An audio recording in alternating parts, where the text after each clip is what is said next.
Bonjour. Dans cette démonstration, on va découvrir ensemble Excel 2016. Tout d'abord, on va démarrer l'application. Donc, menu démarrer, tous les programmes, Microsoft Excel 2016. Donc, on trouve plusieurs options. On va choisir l'option Nouveau classeur.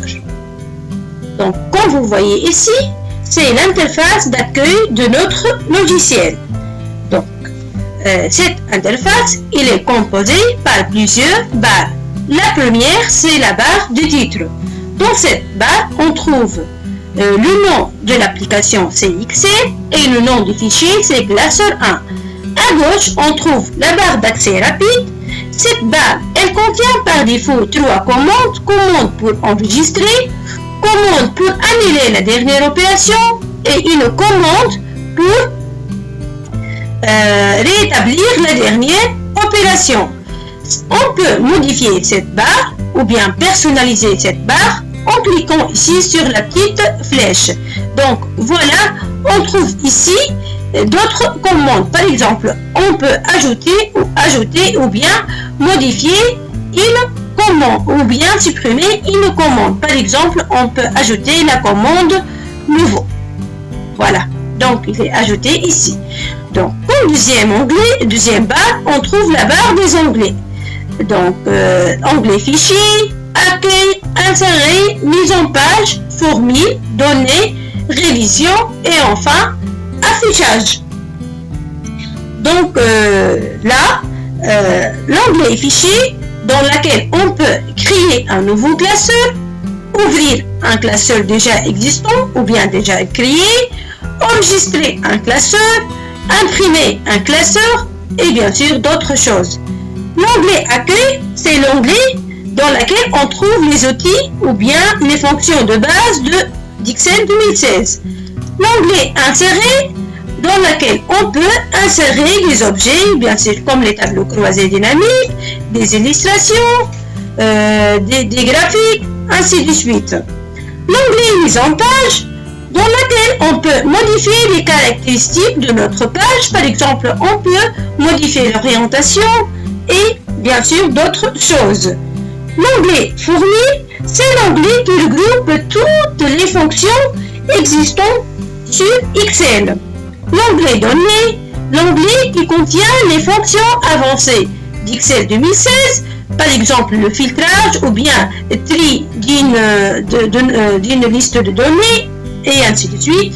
L'onglet révision comporte les outils pour la révision d'orthographe et d'autres choses.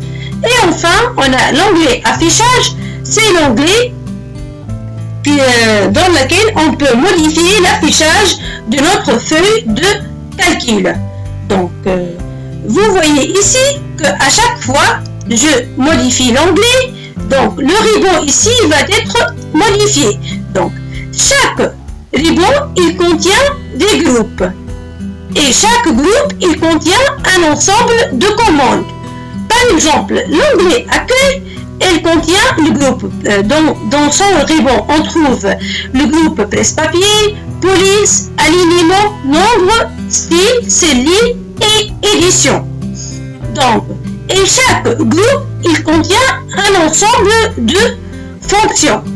Donc, pour afficher toutes les fonctions qui existent dans cette groupe, il suffit de cliquer ici sur la petite flèche. Donc, une boîte de dialogue sera affichée dans laquelle on trouve toutes les commandes de la groupe police.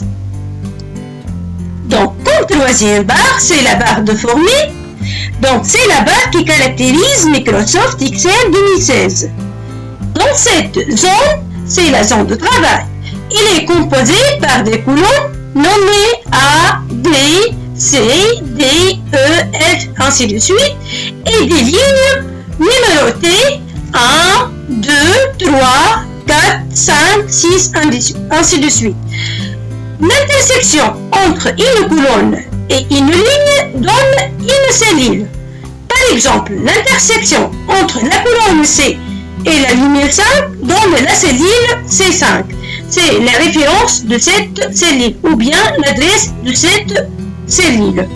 Là en bas, on trouve les feuilles de notre classeur. Par exemple, notre classeur 1, il contient une seule feuille. Donc, pour ajouter une nouvelle feuille, il suffit de cliquer sur le plus. Donc, la nouvelle feuille sera créée automatiquement. Et pour modifier le nom de cette feuille, il suffit de faire un clic. Donc, double clic, désolé. Puis, on peut saisir le nouveau nom, par exemple, exercice